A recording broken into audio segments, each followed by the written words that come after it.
बिस्मिल्लाहिर्रहमानिर्रहीम। मुअज़्ज़ज़ व मुकर्रम नाज़रीन व सामईन, अस्सलामु अलैकुम वरहमतुल्लाहि वबरकातुहू। नाज़रीन ग्रामी, जैसा कि आप जानते हैं 8 फरवरी बिल्कुल क़रीब है और पाकिस्तान में 8 फरवरी इलेक्शन डे है और मुल्क भर के अंदर इंतखाबात होने जा रहे हैं। हमारे बहुत सारे नाज़रीन ये जानना चाहते हैं कि वोट की शरई हैसियत क्या है और वोट की हकीकत क्या है। आज की इस मुख्तसर सी वीडियो में हम वोट की शरई हैसियत और इसकी हकीकत को इंशाअल्लाह समझने की कोशिश करेंगे। नाज़रीन ग्रामी, वोट की शरई हैसियत को जानने से पहले हमें ये समझ लेना चाहिए कि फुक़हाए किराम ने जब इस्तिलाहात फ़िक़्ह बयान की तो उन इस्तिलाहात के अंदर एक इस्तिलाह इस्तेमाल होती है जिसे मनसूस और गैर मनसूस कहते हैं। तो इस्तिलाह फ़िक़्ह में मनसूस से मुराद वो ऐसा अमल है कि जिस पर कुरान या हदीस की कोई नस्स क़ती मौजूद हो, चाहे उसका हुक्म बराह रास्त हो यानी डायरेक्ट हो या इनडायरेक्ट हो। तो कुरान और हदीस के अंदर जिस अमल के बारे में बराह रास्त हुक्म आ जाए उसे मनसूस कहते हैं, यानी वो नस्स क़ती है। और इसके बरअक्स जिस अमल के बारे में डायरेक्ट या इनडायरेक्ट कोई नस्स क़ती बयान ना हुई हो तो उसे गैर मनसूस कहते हैं। उसके बाद फिर इज्तिहाद का दर्जा आता है और बाद अज़ाबिल क़यास का दर्जा आता है। तो चाहे दर्जा किसी भी अमल का मनसूस हो या गैर मनसूस हो, इज्तिहाद का दर्जा हो या क़यास का दर्जा हो, दीन इस्लाम ने रूए ज़मीन का कोई ऐसा मसला नहीं है जिस पर दीन इस्लाम ने रहनुमाई ना की हो।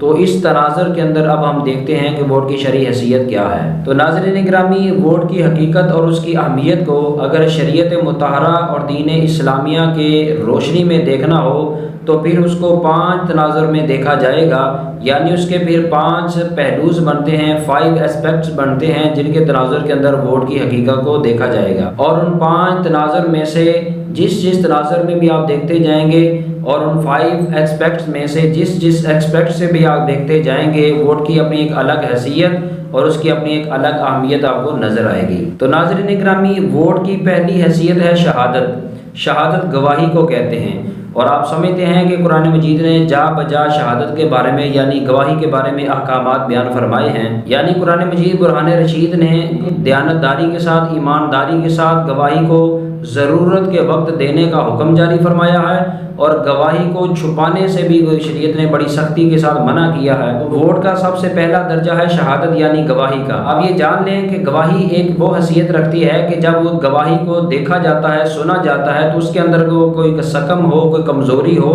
तो फिर उस गवाही को रद्द कर दिया जाता है, उसे एक्सेप्ट नहीं किया जाता, कबूल नहीं किया जाता। लेकिन वोट एक ऐसी गवाही है जिसके अंदर रिजेक्शन का कोई पहलू नहीं है।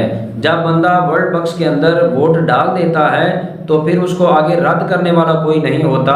यानी आप कह सकते हैं कि वोट सिर्फ गवाही नहीं बल्कि एक ऐसी गवाही का नाम है कि जिसे रद्द नहीं किया जा सकता, जिसे रिजेक्ट नहीं किया जा सकता। गोया कि वोट अपनी असल और अपनी हैसियत के एतबार से मिन हैसुल कुल नॉन रिजेक्टेबल गवाही है। और नाज़रीन ग्रामी, वोट की दूसरी हैसियत है सिफारिश।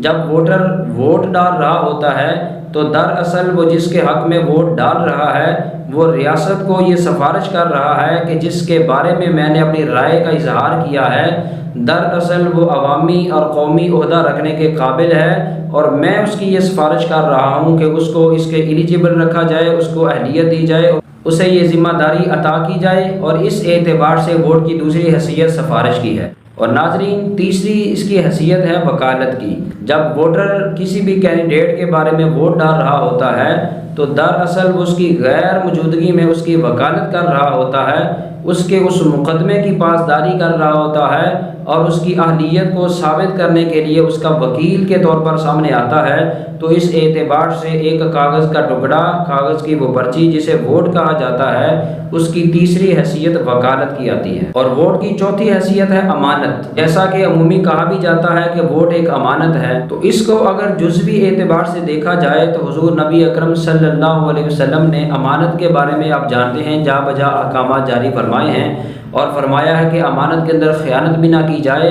और अमानत को बवक्त ज़रूरत सही तरीके से दयानतदारी और ईमानदारी के साथ खुलूस नियत के साथ अता किया जाए। और ये अमानत कैसे बनती है? ये अमानत बनती है दरअसल मशवरा के एतबार से। हुज़ूर नबी रहमत सल्लल्लाहु अलैहि वसल्लम का फरमान मुबारक है कि जब कोई भी बंदा मोमिन मुसलमान किसी दूसरे से मशवरा तलब करे तो उससे चाहिए कि जिससे मशवरा तलब किया जा रहा है वो ईमानदारी और दयानतदारी के साथ, इखलास के साथ सही मशवरा दे।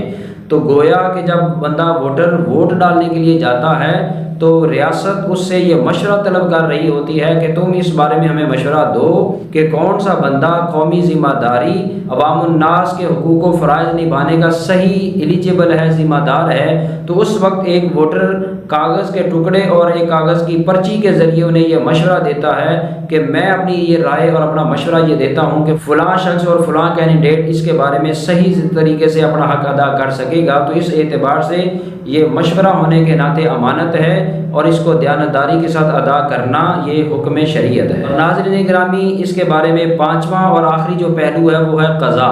قضا کہتے ہیں فیصلہ کو۔ تو فیصلہ کیا ہوتا ہے؟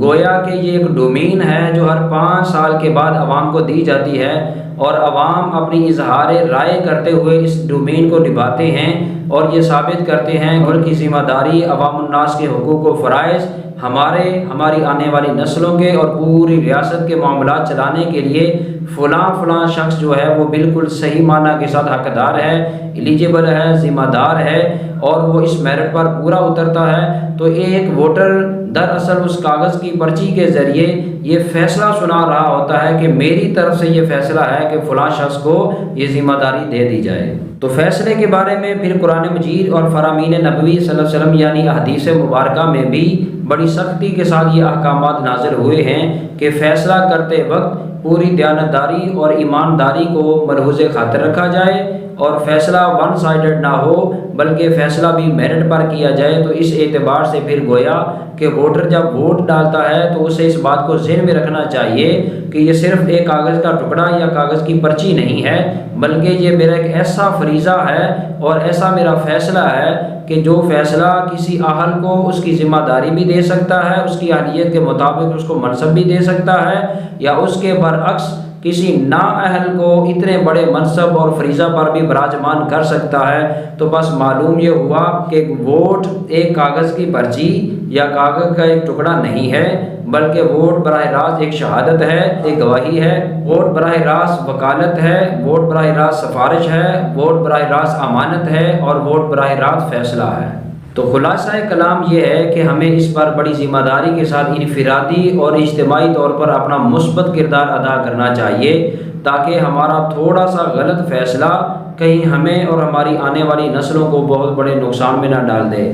اور اب وہ لوگ کہ جو اس وجہ سے ووٹ نہیں ڈالتے کہ ہمارا انتخابی نظام درست نہیں ہے، جو انہوں نے اپنی رائے کا اظہار کیا ہے اس کو تحفظ نہیں دیا جاتا یا صحیح معنی کے ساتھ ایمانداری اور دیانتداری سے انتخابات کے نتائج نہیں رکھے جاتے، یا دوسرے لفظوں میں کہہ لیں کہ الیکشن کو بنام سلیکشن کر دیا جاتا ہے، تو پھر بہت سارے لوگ اپنی اس رائے کو اور اپنے اس فریضے کو ادا ہی نہیں کرتے۔ تو ایسے لوگوں سے ہم یہ گزارش کرتے ہیں کہ وہ اپنی رائے کا اظہار ضرور کریں۔